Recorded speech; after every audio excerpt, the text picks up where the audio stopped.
नमस्कार, मेरा नाम सुनील मियाँ है और आप देख रहे हैं लीगल टॉक्स। जैसे आप सब लोग जानते हैं कि हमारा जो समाज है वो एक पुरुष प्रधान समाज रहा है और आपने देखा होगा कि इस पुरुष प्रधान समाज में महिलाओं के खिलाफ हिंसा और अत्याचार जैसे कई मुद्दे हमेशा से चर्चा में रहे हैं और भारत सरकार ने इसी को गंभीरता से लेते हुए इसके ऊपर एक कानून बनाया है ताकि महिलाओं पर हो रहे अत्याचारों के निदान का बंदोबस्त किया जा सके और इस प्रकार से महिलाओं के हितों की रक्षा करने के लिए उन्हें एक अधिनियम के जरिए कानूनी उपाय दे दिए गए हैं जिसके थ्रू वो अपने अधिकारों को एक्सरसाइज कर सकती हैं। हालांकि पहले भी कुछ कानूनों में इस प्रकार के बदलाव किए गए हैं ताकि महिलाओं पर हो रही हिंसा को नियंत्रित किया जा सके। आप सब लोग जानते हैं कि इंडियन कॉन्स्टिट्यूशन में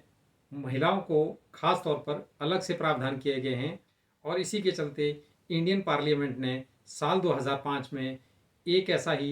एक्ट पास किया जिसका नाम है the protection of women from domestic violence act 2005। जैसा कि नाम से स्पष्ट है, ये एक्ट घरेलू हिंसा अधिनियम महिलाओं के खिलाफ जो डोमेस्टिक वायलेंस है उसको कर्ब करने के लिए, उसकी रोकथाम करने के लिए और यदि ऐसा कहीं होता है तो महिला के पास क्या क्या उपचार हैं, क्या उसके पास रेमेडीज है, उसको ध्यान में रख करके बनाया गया है। इस पूरी चर्चा के दौरान जब भी हम बातचीत करेंगे तो उसमें दो चार शब्दों का इस्तेमाल होगा। जो पीड़ित महिला है जिसके खिलाफ घरेलू हिंसा की गई है उसे हम या तो विक्टिम कहेंगे या एग्रीव्ड कहेंगे और जिस व्यक्ति ने ये हिंसा उसके साथ की है उसे हम एब्यूज़र बोलेंगे या फिर रेस्पोंडेंट कहेंगे। तो इस प्रकार से इस चर्चा में जहाँ जहाँ इन शब्दों का इस्तेमाल होगा तो उन्हें इसी प्रकार से समझना ज़रूरी रहेगा। इस एक्ट की सबसे खास बात यह है कि इस एक्ट के अंदर विमेन के खिलाफ जो डोमेस्टिक लेवल पर, घरेलू तौर पर घर के अंदर परिवार, रिश्तेदार, सगे संबंधी जो है उनके द्वारा जो की गई हिंसा है सिर्फ वही कवर होती है। इसके अलावा अन्य कोई हिंसा कवर नहीं होती, क्योंकि खास तौर पे यही एक ऐसा क्षेत्र था, यही एक ऐसा एरिया था जहां पर कोई भी कानून बना नहीं था। क्योंकि घर के अंदर जितनी भी वायलेंस महिलाओं के खिलाफ होती रही है वो ज़्यादातर मामलों में देखा गया है कि वो या तो रिपोर्ट ही नहीं होती थी और यदि वो रिपोर्ट होती थी तो उसमें कोई खास ऐसे प्रावधान हमारे पास मौजूद नहीं थे जिसके चलते हुए ऐसी किसी विक्टिम महिला के पास उसके राइट के रेड्रेसल का कोई खास उपाय नहीं था। और यदि इस एक्ट की बात की जाए, ये एक्ट बहुत ज़्यादा कॉम्प्रिहेंसिव है, बहुत वाइड है। इसमें उन तमाम महिलाओं को शामिल किया गया है जो किसी भी समय एक शेयर्ड हाउस होल्ड के अंदर एब्यूज़र के साथ, जो रिस्पोंडेंट है उसके साथ किसी भी रिश्ते में रही हों। और इसमें एक महत्वपूर्ण बात यह है कि यह एक्ट सिर्फ सिंगल यूनिट फैमिली पर लागू नहीं होता। यदि कोई महिला किसी भी समय पर एक जॉइंट फैमिली के अंदर रही हो एब्यूज़र के साथ किसी रिलेशनशिप में, उसे भी इसमें कवर किया गया है। इसके साथ साथ न केवल इसमें पत्नी को शामिल किया गया है, इसके अलावा अन्य किसी भी रिलेशन में वो महिला रही हो, इस एक्ट के अंदर न केवल वाइफ को शामिल किया गया है बल्कि वाइफ के अलावा और भी जो महिलाएं हैं उन्हें भी शामिल किया गया है। उदाहरण के तौर पर मदर, सिस्टर्स, विडो या सिंगल वर्किंग जो वुमन है उसका कोई भी रिलेशन रहा हो वो भी इस एक्ट के अंदर कवर की गई हैं और ये सभी की सभी महिलाएं लीगल प्रोटेक्शन की हकदार इस एक्ट के अंदर हैं। और इस एक्ट के मुताबिक महिलाओं के रिलेशनशिप यहीं समाप्त नहीं होते। इसमें यह भी प्रावधान किया गया है यदि कोई महिला किसी पुरुष के साथ बिना विवाह किए वैवाहिक संबंधों की तरह रह रही है, उदाहरण के तौर पर जो आजकल हम देख रहे हैं लिव इन रिलेशनशिप, वो उस संबंध को भी, उस रिलेशन को भी इस एक्ट के अंदर कवर किया गया है, वह भी इसके अंदर आता है। आइए अब ये समझते हैं कि इस एक्ट के मुताबिक डोमेस्टिक वायलेंस या घरेलू हिंसा किसे कहा गया है। जब भी कोई पुरुष किसी महिला की हेल्थ, सेफ्टी, लाइफ या उसका जो वेल बीइंग है उसको खतरे में डालता है तो उसको घरेलू हिंसा में कवर किया गया है। और घरेलू हिंसा अधिनियम में मुख्य रूप से 4 प्रकार के एब्यूजेस का वर्णन किया गया है जो इस प्रकार से हैं। नंबर 1, फिजिकल एब्यूज यानी शारीरिक उत्पीड़न करना। फिजिकल एब्यूज में शारीरिक चोट, मारपीट करना, जीवन को खतरे में डालना, ये सब बातें शामिल होती हैं। और इसमें दूसरी बात की गई है सेक्सुअल एब्यूज़ की। सेक्सुअल एब्यूज़ का ये मतलब है कि यदि कोई भी पुरुष किसी महिला को उसके सेक्सुअल बिहेवियर पर उसको किसी शर्मनाक स्थिति में डालता है, या फिर जो ऐसी महिला की डिग्निटी के खिलाफ हो, उसे सेक्सुअल एब्यूज़ में कवर किया गया है। और इसमें तीसरे प्रकार के उत्पीड़न की बात की गई है, वर्बल या इमोशनल एब्यूज़ की। वर्बल या इमोशनल एब्यूज़ में गाली गलौज देना, नाम लेकर के गाली देना, या फिर संतान नहीं होने की वजह से किसी भी महिला का उपहास या मजाक उड़ाना, ये भी इसमें कवर किया गया है। और इसके साथ साथ यदि किसी महिला के मेल चाइल्ड पैदा ना हुआ हो, उसको लेकर के यदि कोई पुरुष उसका मजाक उड़ाता है या इस तरह का और कोई टिप्पणी करता है, उसे भी वर्बल और इमोशनल एब्यूज़ के अंदर कवर किया गया है। और इसमें चौथे प्रकार की जो हिंसा की बात की गई है वो है इकोनॉमिक एब्यूज़। इकोनॉमिक एब्यूज़ के अंदर बहुत सारी चीज़ें कवर की गई है, जिसमें कि जो मूलभूत ज़रूरतें महिला की रहती है उससे उसको महरूम रखना, या फिर जो सोर्सेज हैं, जो आर्थिकी के सोर्सेज हैं, उन सोर्सेज में महिला के राइट को कम करना, सीमित करना या ख़त्म करना, ये भी शामिल है। इसके साथ साथ इसमें यह भी कवर किया गया है कि यदि कोई पुरुष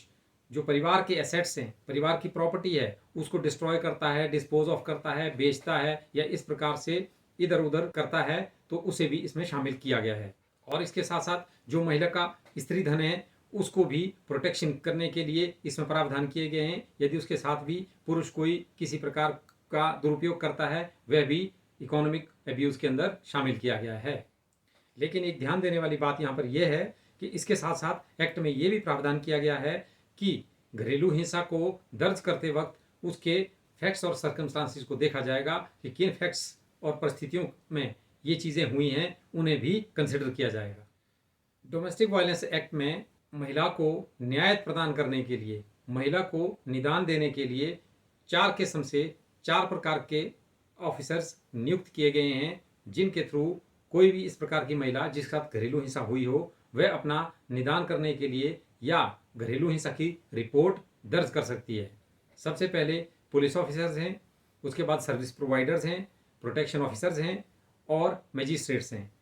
इन चारों को ऐसी कोई भी महिला जिसके साथ घरेलू हिंसा हुई हो, वह वहाँ जा कर के एक एप्लीकेशन दे सकती है, रिपोर्ट दर्ज कर सकती है। रिपोर्ट दर्ज होने के बाद मामला कोर्ट के अंदर भेजा जाएगा, जहाँ पर दोनों पक्षों को सुना जाएगा और मुकदमे की पैरवी होने के बाद, सुनवाई होने के बाद उस पर उचित फैसला दे दिया जाएगा।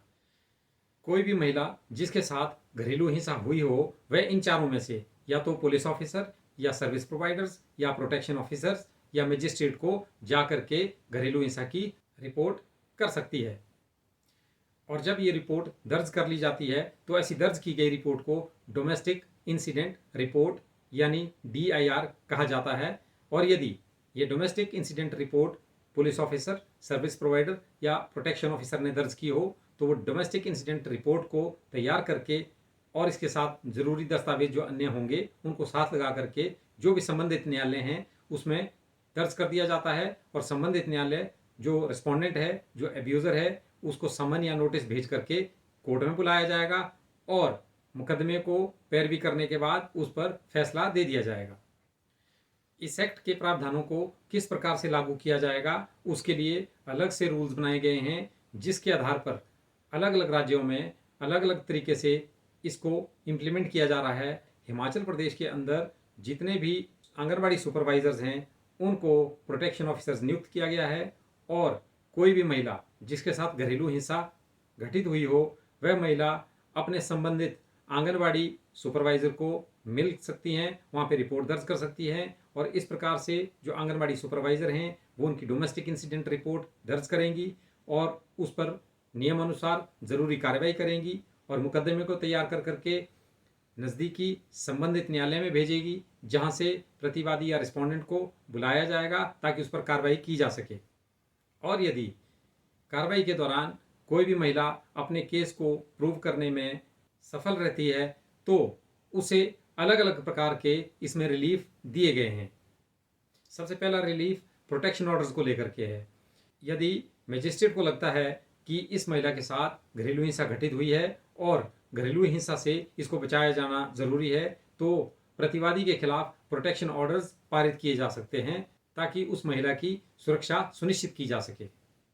इसके अलावा मजिस्ट्रेट ऐसी महिला को आर्थिक रिलीफ भी दे सकते हैं, मॉनेटरी रिलीफ भी दे सकते हैं, जिसमें कि प्रतिवादी को ऐसी महिला को माहवार खर्चा देने के भी आदेश किए जा सकते हैं तथा इसके साथ साथ कॉम्पेंसेशन का भी इसमें प्रावधान किया गया है। और इस प्रकार की महिला का अगर किसी पुरुष के साथ पत्नी का संबंध है और पत्नी के पास बच्चे नहीं हैं तो ऐसी महिला अपने बच्चों के लिए कस्टडी के ऑर्डर्स भी माननीय कोर्ट से ले सकती है।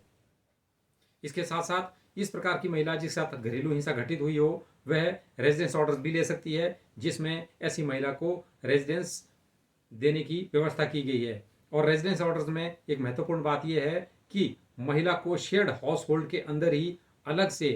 कमरा, किचन, बाथरूम सारी व्यवस्था की जा सकती है। इसके अलावा जो एब्यूज़र है उस एब्यूज़र को उस प्रकार की एकोमोडेशन जो उस महिला को दी गई है वहाँ जाने से रोका जा सकता है, उसके अंदर वह प्रवेश नहीं कर सकता। और साथ ही साथ एब्यूज़र को यह भी निर्देश जारी किए जा सकते हैं कि वह किसी प्रकार से ऐसी महिला के साथ कोई भी संपर्क बोलकर, टेलीफोन के द्वारा या किसी अन्य माध्यम से स्थापित ना करें। घरेलू हिंसा की शिकार महिला जब भी police officer, protection officer, service provider या मजिस्ट्रेट साहब के पास जाती हैं तो उस दशा में इन चारों ऑफिसर्स की एक महत्वपूर्ण भूमिका यह रहती है कि वह उस महिला को इस बारे में भी बताए कि उनके क्या राइट्स हैं, क्या अधिकार हैं, तथा साथ ही साथ यह बात भी उनको बताई जानी लाजमी है कि उनके पास फ्री लीगल एड सर्विस है, वह बिना खर्चे के अपने कानूनी कार्रवाई चलाने के लिए फ्री लीगल एड सर्विस प्राप्त कर सकती है, जिसके लिए लीगल सर्विस अथॉरिटीज एक्ट के अंदर फ्री लीगल एड सर्विस काम करती है, वह भी ऐसी महिला को दिलाई जा सकती है। तो इस प्रकार से हम देखते हैं कि घरेलू हिंसा अधिनियम में किस प्रकार से घरेलू हिंसा की शिकार महिला के पास अलग अलग विकल्प हैं, जिसके थ्रू जाकर के वे अपने राइट्स का रिड्रेसल कोर्ट में जाकर के पा सकती है और अपनी ज़िंदगी को ज़्यादा बेहतर बना सकती है। उम्मीद है आपको ये वीडियो ज़रूर पसंद आया होगा। इस वीडियो को शेयर कीजिएगा, लाइक कीजिएगा, मेरे चैनल को ज़रूर सब्सक्राइब कीजिएगा। धन्यवाद, शुक्रिया, नमस्कार।